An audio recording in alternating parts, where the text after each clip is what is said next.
Pronto, retomando aqui, depois de um breve corte na nossa filmagem aqui, mas aí vocês vão ter, portanto, duas partes dessa videoaula.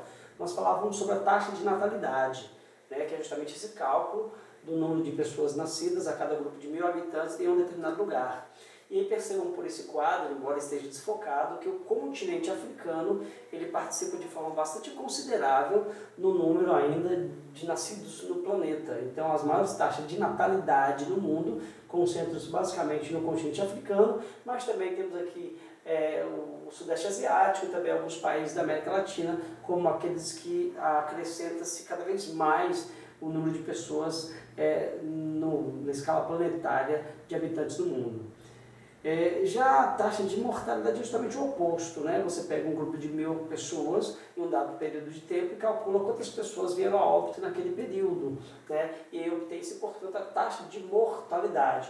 Percebam que, mais uma vez, o continente africano participa de forma bastante considerável. E nós sabemos que as condições econômicas e sociais daquele continente, bem como também muitas guerras civis, né, muitos confrontos, isso também serve para o Oriente Médio, contribuem para que esse índice de mortalidade seja bastante elevado. Tanto é que as expectativas de vida em um desses países, em alguns deles, é uma expectativa de vida bastante abaixo, se comparado com, por exemplo, a expectativa de vida de países desenvolvidos, da Europa, ou mesmo do Japão, ou dos Estados Unidos, e assim sucessivamente, ok?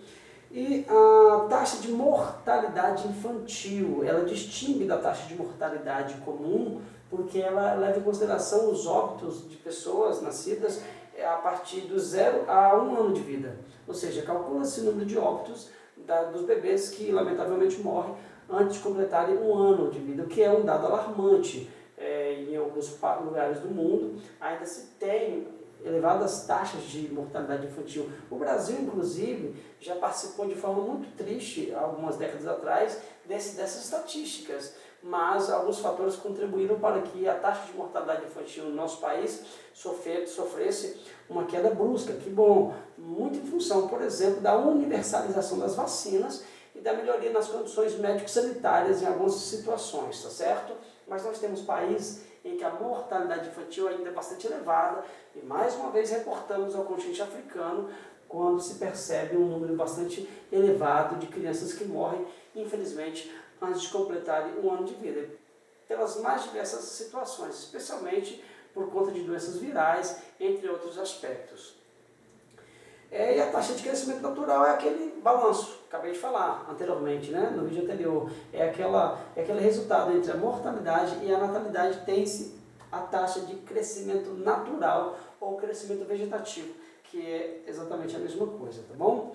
Esse quadro que apresenta são dados um pouco defasados ali do final da década passada, mas ajuda a termos uma noção. Os números mudaram, mas o ranking dos países mais populosos do mundo não alteraram. O que se alterou aqui foram os dados absolutos, tá certo? Mas temos aqui no quadro nos mostrando os 10 países mais populosos do mundo: China, Índia, Estados Unidos, Indonésia, Brasil, Paquistão, Bangladesh, Rússia, Nigéria e Japão. Percebam que desses 10 países mais populosos do mundo, 6 são países asiáticos. Por isso mesmo que a Ásia contribui com quase 60% da população mundial, ok? Naturalmente, esses números sofreram aí algumas alterações, porque se passaram mais de uma década através desses dados aqui. Nós sabemos que os chamados recenseamentos, eles acontecem periodicamente, e a cada censo que se realiza no Brasil, por exemplo, a cada 10 anos, tem-se, portanto, um número absoluto mais exato auferido a partir dessa contagem populacional domiciliar, ok? Mas, enfim, esses são os 10 países mais populosos do mundo. E eu aproveito a deixa para explicar a diferença de um país populoso para um país povoado. Um país populoso é um país que tem uma população absoluta grande. O Brasil, por exemplo, é um país populoso. Atualmente estamos beirando os 210 milhões de habitantes, ok? Mas nós não somos considerados um país povoado. Por quê? Porque o povoamento ele leva em consideração a população absoluta mais a extensão territorial. Nós somos um país populoso, porém temos uma gigantesca extensão territorial, somos quase um continente. E aí, se formos falar da distribuição dessa população por quilômetro quadrado, nós vamos ter uma baixa densidade demográfica. É verdade que isso é bastante relativo, porque nós temos uma grande densidade demográfica em cidades grandes como São Paulo e Rio, e uma baixíssima densidade demográfica na floresta amazônica. Mas em termos gerais, se for feito esse cálculo, a divisão entre os 210 milhões de habitantes e os aproximados 8 milhões e meio de quilômetros quadrados que temos no nosso território, nós vamos ter uma baixa densidade demográfica. E aí nós vamos ter também países que não são tão populosos, mas por serem tão pequenininhos, vão ter uma elevadíssima taxa de densidade demográfica, que é o caso de países de reminiscências pequenininhos, como Singapura, né, como Mônaco e outros lugares que são bastante pequenos, mas que a sua população não tão grande assim, faz com que a relação de pessoas por quilômetro quadrado seja bastante significativa. Então, só para recapitular, porque eu expliquei para vocês sim a diferença de um país populoso para um país povoado. Isso nós chamamos de densidade demográfica. E por fim, gente, nós falávamos também, e aí foi nos momentos finais, antes da paralisação, nós estávamos falando sobre migrações. Né? Foi até bacana demais aquele trabalho que vocês apresentaram para mim em sala de aula, com aquele jogo simulado. Nós falávamos da situação dos refugiados, enfim, discutimos aspectos que levam algumas pessoas a saírem de seus lugares de origem. Nós sabemos que as migrações elas se divergem de forma bastante intensa. Por exemplo, nós vamos ter as migrações internas, as migrações externas, ou seja, as migrações externas é aquela que o indivíduo sai de um país e migra para o outro, as internas são aquelas desenvolvidas dentro do seu próprio território, e tem as mais variadas situações que fazem com que o cidadão, que o indivíduo migre, entre as quais, por exemplo, ele pode simplesmente ir em busca de melhores condições de vida, ou ele pode estar saindo do seu lugar de origem, fugindo de catástrofes naturais, ou de perseguições políticas, de guerras civis, enfim, de desastres de natureza enfim, climática. Ou seja, temos inúmeras situações. E o refugiado, ele acaba ganhando essa conotação porque ele sai em situação de desespero. Né? Se ele permanecer, ele naturalmente pode, inclusive, morrer, com uma situação que a gente vê constantemente aí das guerras civis no Oriente Médio, países que muito expulsam seus habitantes, que acabam se tornando refugiados, como Afeganistão, Síria, o próprio Iraque, alguns países do norte da África também. Então essas pessoas elas migram para algum lugar, especialmente para a Europa, ou aqui para o Brasil, enfim, de forma desesperadora em busca de uma melhor colocação, uma melhor situação. E aí nós temos, portanto, os refugiados, que nós inclusive discutimos no nosso documentário que assistimos e também no Júri Simulado. Mas esse quadro apresenta os conceitos, e vocês vão ler depois do slide e perceberão. Tem aqui o conceito de refugiado, qualquer pessoa que, temendo ser perseguida por motivo de raça, religião, nacionalidade, grupo social, se encontra fora do país de sua nacionalidade. Imigrante é aquele indivíduo que, portanto, se desloca de um lugar para o outro, seja dentro do país, seja fora de um país para o outro, por razões diversas também, né? Muitos dos quais migram, aqueles que tentam entrar, por exemplo, nos Estados Unidos, buscando melhores condições de vida. A gente viu aquele documentário que falava, por exemplo, de algumas famílias que saíam do Brasil tentando entrar ilegalmente nos Estados Unidos. E cada país tem uma política migratória bastante diferente. Existem países muito acolhedores e existem países muito severos nesse controle das pessoas que chegam. Os Estados Unidos é de longe o país mais fechado nesse sentido, né? E a gente viu o drama daquelas famílias que tentaram entrar ilegalmente, e se é ilegal, portanto, elas estão sujeitas às penalidades, e aquelas famílias que assistíamos foram penalizadas, enfim, teve aquele sonho destruído, além de também serem sujeitas a inúmeras sanções da lei daquele país, ou seja, dos Estados Unidos. E aí temos também o solicitante de refúgio, que é aquela pessoa que solicita a admissão em um país como refugiado e está aguardando essa decisão para obter, portanto, o status de solicitante de refugiados. Alguns países aplicam também essas medidas. E os deslocamentos internos, por exemplo, o Brasil.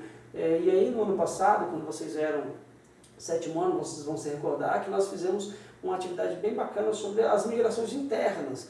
E aqui nós celebre essa situação da migração Nordeste e Sudeste, né?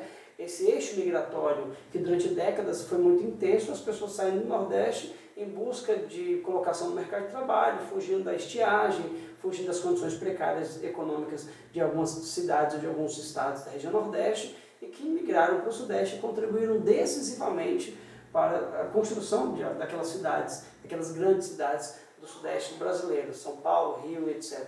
Tá certo? Claro que esse fluxo migratório hoje não é mais tão intenso assim, internamente falando de Brasil, mas ele ainda existe, não só no Brasil, como em qualquer lugar do planeta. Por exemplo, a população do sul da Itália migra com muita frequência para o norte daquele país em busca de melhores condições de vida, porque o norte da Itália é um pouco mais desenvolvido do que o sul, e assim sucessivamente, tá certo? Então esses conceitos todos, eles foram passados para vocês, mas nós estamos de fato recapitulando-os para favorecer melhor a compreensão daquilo que nós estudamos na sala de aula. Está aqui a bibliografia do material que nós apresentamos para vocês. Aqui deu uma breve revisão. Nós vamos ter oportunidades nas próximas videoaulas e da próxima vez, eu acredito já numa plataforma virtual que vai permitir a interação, a tirada de dúvidas. Percebam que assim, eu fico muito mais à vontade em sala de aula do que diante de uma câmera.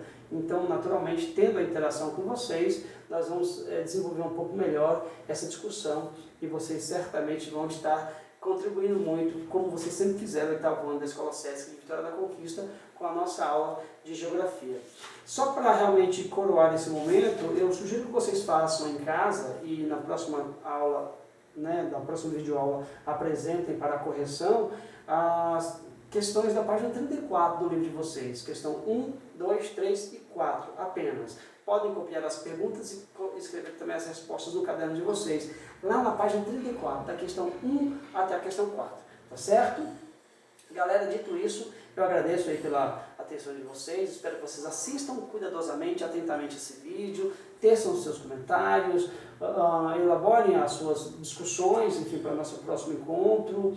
E também analise os slides que eu vou postar também no grupo do WhatsApp e na plataforma. E, por gentileza, me responda essas 4 questões que eu passei para vocês, as primeiras 4 questões da página 34. E no mais, o recado é o mesmo. Fiquem em casa. O momento que nós estamos vivendo é um momento muito sério.